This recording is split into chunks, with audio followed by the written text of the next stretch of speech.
to slide those. And Val, do we need the lights off of that? That's the clicker.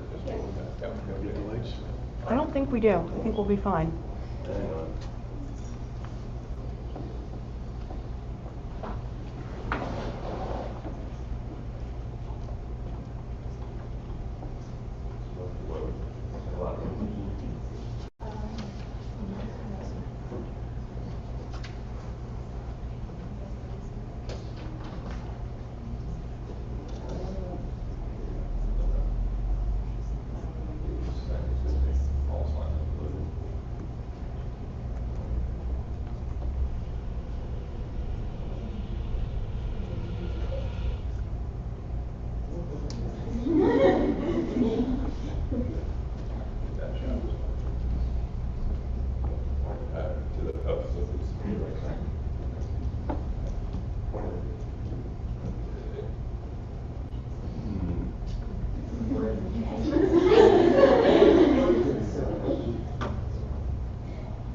Is that clicker not working? It doesn't seem to be. Hold on. It is not.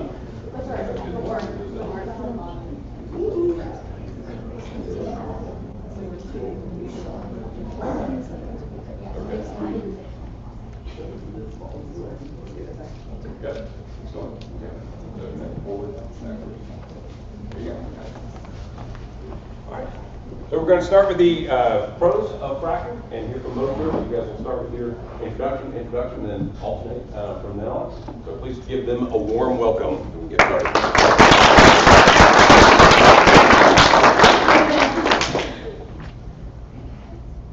Great. Good morning. My name is Sage, and this is my partner Bailey, and we'll be introducing the benefits of fracking. Trucks carry gallons of water to a local work site. At that work site, a drill bit is inserted into the ground, and then following it, those gallons of water plus a special kind of fluid are injected into the ground at such a high pressure that it releases that it fractures the shale rock deep beneath the surface and releases natural gas. This process of obtaining natural gas is known as hydraulic fracturing, more commonly referred to as fracking. Fracking began to be developed during the Civil War, but it didn't become commercialized till the late 1940s. As the demand for natural gas increased because of its ability to be implicated in heating, fuel sources, as well as electricity, during the early 2000s, there's a major fracking boom in the United States. And now there are roughly 35,000 natural gas wells in the United States. These natural gas wells are located in small communities such as ours and the one shown in this picture. Because of this, when local board of supervisors is considering whether or not they should allow fracking to take place in their community, they must realize the economic benefits that it would produce, mainly employment and income levels, as well as an increase in revenue. Fracking is also emits less greenhouse gases than its competitors of coal and oil, and it has helped to decrease the country's independence on foreign oil. Hello, I'm Maddie Muniz, and these are my classmates Taylor Crampton and Jessica Wilkins, and we are doing the consequences of hydraulic fracking. Hydraulic fracking is when we take chemicals and water and you pump them down the pipe, and this goes below the water table to rock that they want to fracture. And this is done at high pressure, so once the pressurized water cracks open the rock, these gases, such as shale and natural gas, are going to come up to these holding tanks near the surface. And these are big and take up a lot of land space. And in recent times, due to the fact that gas has become so expensive, there has been a recent boom in hydraulic fracking, even though the technology has been around for quite a while. And this hydraulic fracking takes place in many communities, in major states such as Texas.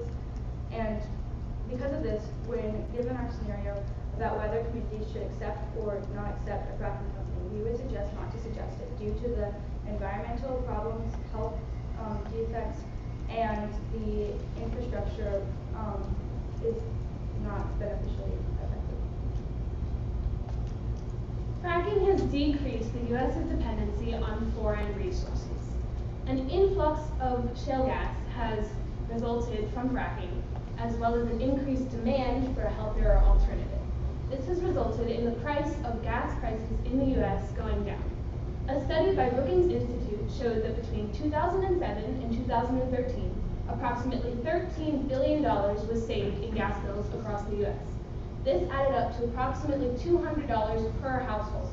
Fracking would benefit individuals, households, communities, and countries all over the world economically. So, one of the biggest concerns about fracking is its effects on the environment. As Maddie mentioned in the introduction, when they drill down to make the fracking well, they drill 10,000 feet down into the ground and past the water table. And one of the things that they're really worried about with fracking is water contamination with methane. They found that the water around fracking wells is 17 times higher in the amounts of methane than water that's not around fracking wells.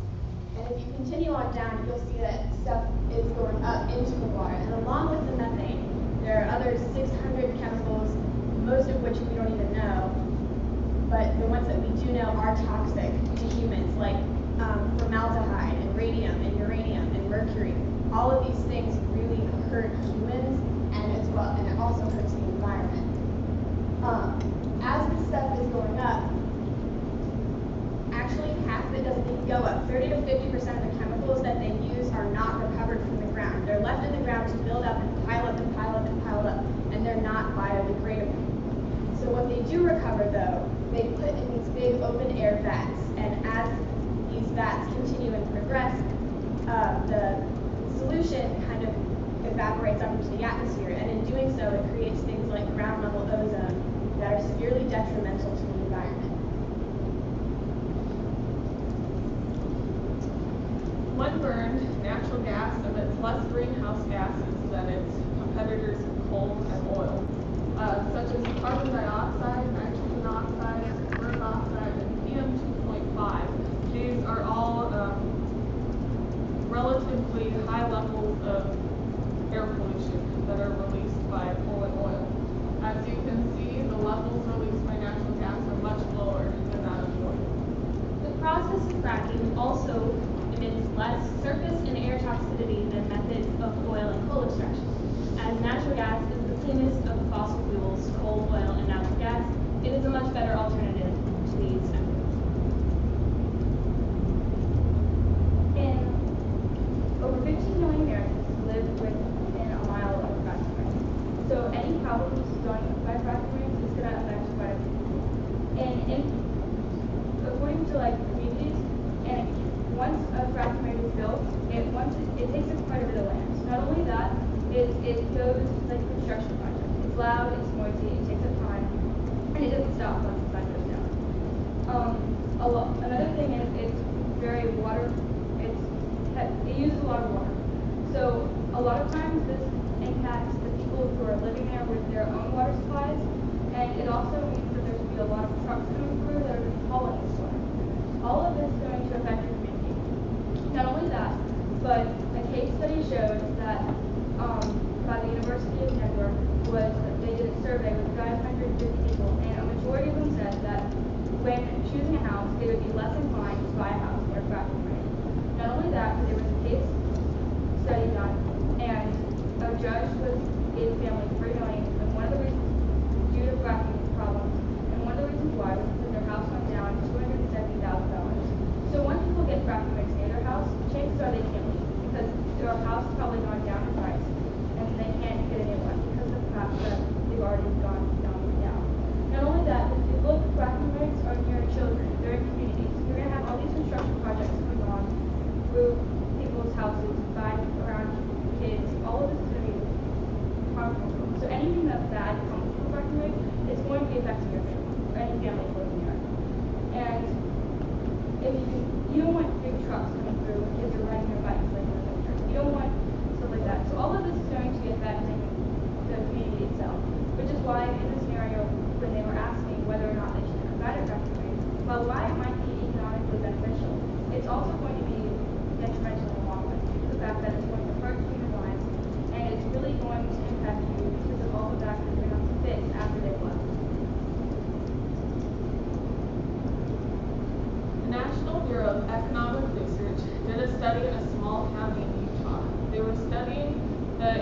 of fracking on employment levels and income levels in that community.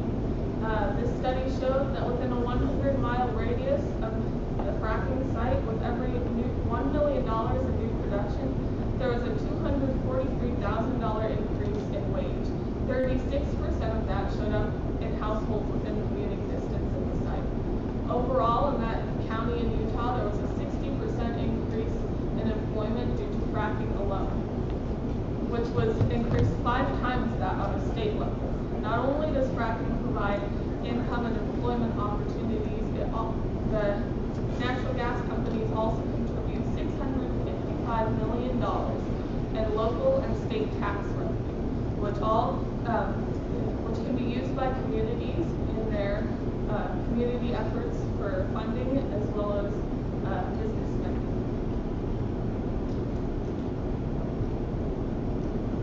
So these 2 points that we have presented of infrastructure and environmental problems lead us to our third and final, which is health hazards. As you can see on the pie chart picture, these are some of the few chemicals of 600 plus that are used in fracking fluid, also known as slick water, and then the other half is unknown. These are known as fracking secrets. So of these chemicals that are displayed, they're toxic, carcinogenic, and hormone disrupting chemicals that can cause anything from nosebleeds, rashes, cancer, neurological problems, preterm birth and miscarriages, and really the possibilities are endless. I can't name them all right now. And so, for example, there is a place called the Barnett Boom in Texas, which is a shale deposit. About 5 counties overlap this, and in the span of 1 year, 2 teenagers, 19-year-old Taylor Ishii and Justin Elford, have both been diagnosed with the same form of leukemia. So this just really shows the huge effects of having these fracking sites in our communities. They're destroying our community's health and putting up money against the well-being of our families. And there has been over 1,000 cases reported of water contamination that has been due to respiratory, sensory, and neurological problems that have happened. And so overall, if you think of it, these chemicals pictured, we only know half of them. Of these half that we do know, the things that are happening because of them are extreme. So we can only think of what's happening right now and is going to happen with the chemicals that we don't even know of. In short, fracking decreases local gas prices, provides a better alternative to oil, and provides jobs in local communities. When considering if our county should allow a fracking company a permit to frack here, it will be very beneficial to individuals, households, and the community as a whole. Environmental impacts are not particularly founded as fracking has grown, the studies on environmental impacts have not grown as well and are not very educated. Fracking would provide a safe basis for society, locally and globally, and with proper moderation would definitely impact positively everyone in the community. So in this picture displayed, it shows fracking or health. This really just shows how you have to choose. As it says, pick one. These fracking sites are popping up in our communities, and they're destroying our farms, pasture, and suburban lands, and affecting the communities horribly. Over the past 8 years, there has been hundreds of thousands of dollars used just for the cleanup of these, not even including the setup or the health hazards that can happen, as I've said, like things of breathing difficulties to things as serious as neurological problems. So really, if you think about it, fracking and health, we're really putting up our short-term economic growth and energy needs, and we're pitting them against our communities, environments, and our families' health. So in this case, we believe that fracking's imperfections and the problems that can happen due to it are not worth it when there are other cleaner alternatives at hand.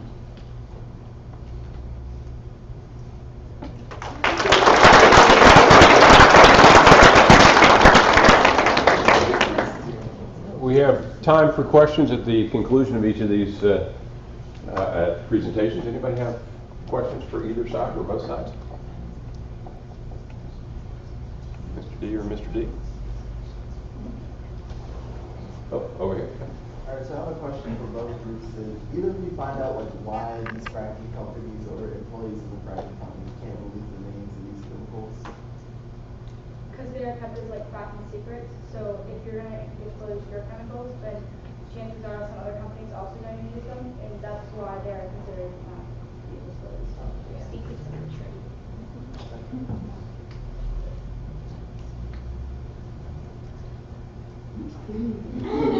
All right, I have a question. And this is to both sides, I'll start with the pros.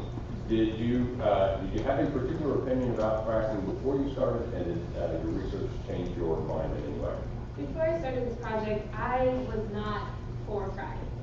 But I did my research and I wrote my paper and I realized that I was going to be pros. So I started doing research and I realized that finding negative things about fracking is much easier than finding positive things about fracking, and they are less likely to be educational sites. There are a lot more sites about fracking is bad that aren't necessarily good to cite. But once I found positive sources, it definitely changed my mind. So I think a little bit similar for that. When I started, I didn't really like the aspect of all the different things that could go wrong. But when I was talking with, my dad works in Richmond, and so he knows this guy who's part of the agricultural center there in Richmond. And I was talking with him about fracking, and he said that a lot of the things like environmental things that fracking poses are still kind of like debatable as to whether they're really caused by fracking. And also, if you look at coal and oil, which are a lot of like useless substitutes for natural gas, that a lot of their impacts are much worse than fracking. So it was educational. It was an eye-opening. Good. Good to hear. How about you guys on that? Well, when I got the assignment of fracturing, I didn't really have any bias. I didn't think that pros or cons one was better. But as and I did read pro articles on all of the effects that the economic growth that can happen due to this. But as I kept on reading all of these articles, it really just pointed out that money is really being put up against our communities. And you have to choose between them. So all of these articles are having, there's people that are passing, there was one article, there was a woman and she actually passed out for 3 hours on the side of the road and no one found her until the next day because of, most likely due to a problem at a fracturing site. And so that just really opened my eyes. I would rather than have a couple of extra $1,000, I'd rather have a sister than that. So, any other questions? Very nicely done.